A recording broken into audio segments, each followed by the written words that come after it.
Assalamualaikum warahmatullahi wabarakatuh. Apa kabar anak-anak ibu yang soleh-soleha? Alhamdulillah, jumpa lagi dengan Bu Sri dalam pelajaran pendidikan agama Islam. Materi kita kali ini adalah akidah akhlak. Kita akan membahas tentang adab dalam bertamu.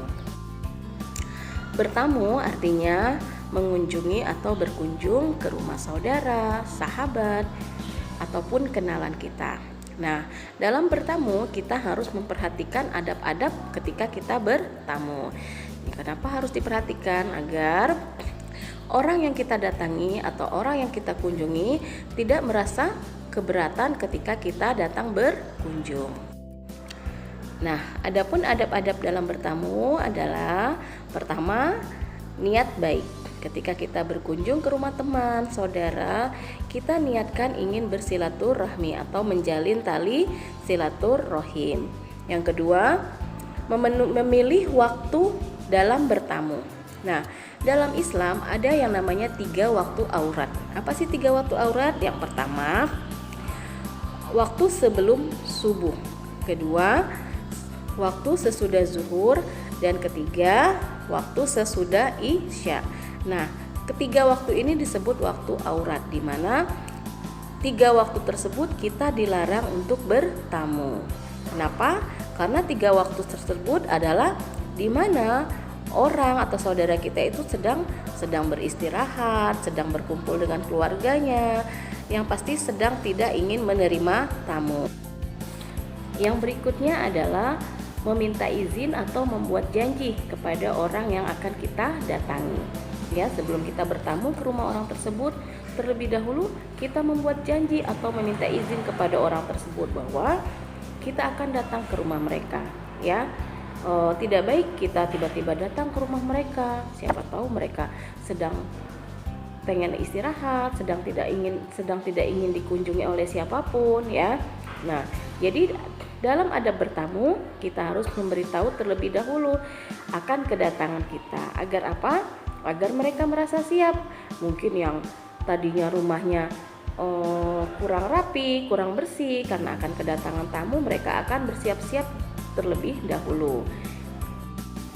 Dengan membuat janji terlebih dahulu, kita harapkan orang yang akan kita datangi atau kita kunjungi ada di rumah. Coba kalau kita tiba-tiba bertamu atau mendadak ke rumah orang tersebut, ternyata orang tersebut tidak berada di tempat, ya, jadi kedatangan kita ya malah sia-sia. Berikutnya adalah memenuhi undangannya. Jadi ketika kita bertamu karena diundang, pastikan kita datang sesuai dengan jadwal mereka undang. Misalnya mereka itu menerima tamunya siang, ya, maka pastikan usahakan kita benar-benar datang pada waktu yang telah mereka tentukan. Kemudian mengucapkan salam. Sebelum kita memasuki rumah seseorang, kita terlebih dahulu mengucapkan salam. Sebagaimana yang terdapat dalam Al-Quran surat An-Nur ayat 27 yang artinya, hai orang-orang yang beriman, janganlah kamu memasuki rumah yang bukan rumahmu sebelum meminta izin dan memberi salam kepada penghuninya.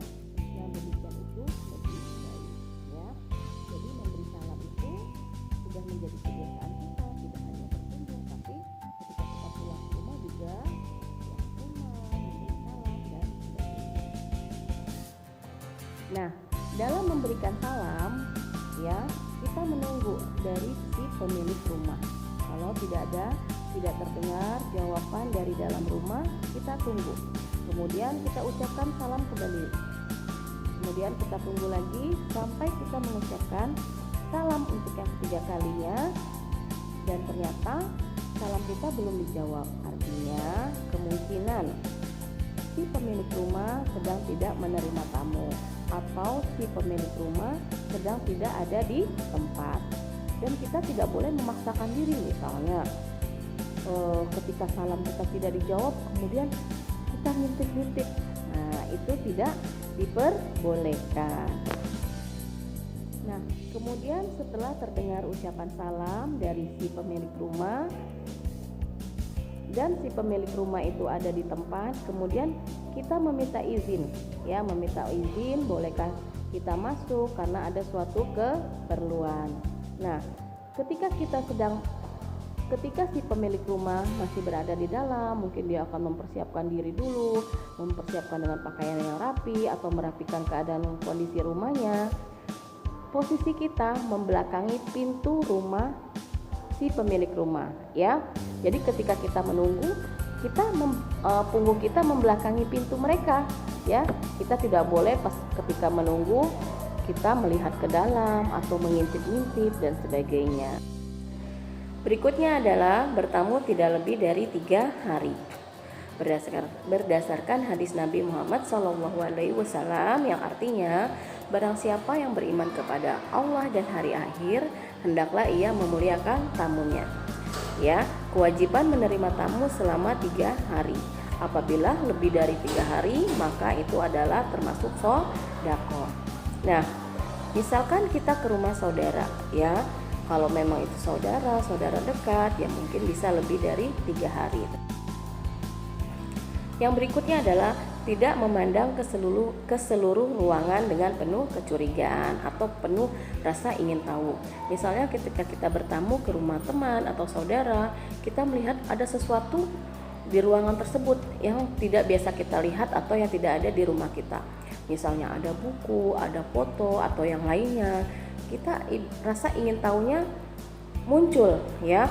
Kemudian kita melihat-lihat tanpa seizin pemilik rumah. Kalaupun kita mau melihat misalnya ada foto ataupun ada buku, kita harus meminta izin terlebih dahulu.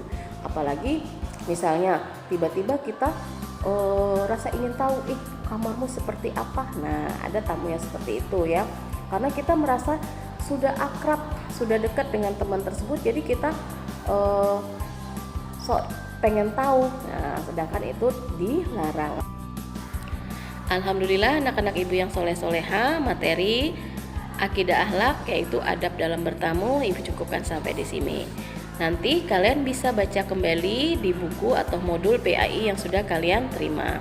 Mudah-mudahan setelah kalian mengetahui adab-adab dalam bertamu, insya Allah bisa diterapkan ketika kalian bertamu atau berkunjung ke rumah saudara ataupun ke rumah sahabat. Demikian dari Bu Sri. Assalamualaikum warahmatullahi wabarakatuh.